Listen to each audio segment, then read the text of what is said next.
မင်္ဂလာပါခင်ဗျာမျှထိုးတဲ့မေကွန်းအမျိုးအစားကိုအတူတူလေ့လာကြည့်ကြပါမယ်ဒီမေကွန်းမျိုးကပေးထားတဲ့အခြေအနေတစ်ခုမှာကိုကဘာပြောရမလဲဆိုတာကိုမှန်ကန်တဲ့ယဉ်ကျေးမှုသုံးနှုန်းပုံနဲ့ရွေးချယ်ရတာဖြစ်ပါတယ်3番先生の家で食事をいただきました。帰るときお礼を言いたいです。何と言いますか？ 1、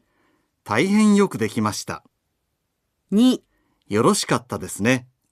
3ごちそうさまでした。ပေးထားတဲ့အခြေအနေနဲ့မေးတဲ့မေကွန်းကိုနားထောင်ကြည့်ရအောင်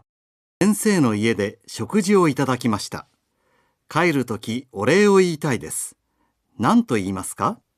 တစ်ဖက်လူကဆရာဖြစ်လို့ယဉ်ကျေးတဲ့စကားလုံးသုံးရပါမယ်ပေးထားတဲ့အခြေအနေကကျွေးမွေးအခန့်ချင်းခံခဲ့ရပြီးအိမ်ပြန်ချိန်မှာကိုကဘယ်လိုပြောရမလဲဆိုတာပါ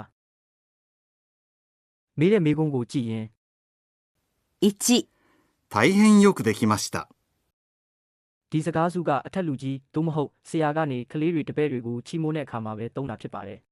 ကိုထက်အသက်ကြီးသူဆရာသမားကိုပြန်ပြောရင်လုံးဝရိုင်းဆိုင်ရရောက်ပါတယ်ဒါကြောင့်နံပါတ်1ကမဟုတ်ပါဘူး2、よろしかったですね。ဒါကတစ်ဖက်လူအတွက်ဝမ်းသာစရာကိစ္စတစ်ခုခုကြုံရတဲ့အခါဥပမာစာမွေးပွဲအောင်သွားတာပစ္စည်းပြန်တွေ့သွားတာမျိုးမှာကောင်းတာပေါ့နော်ဆိုပြီးပေါ့ပေါ့ပပပြောတဲ့စကားစုပါ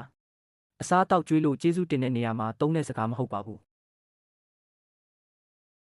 3、ごちそうさまでした。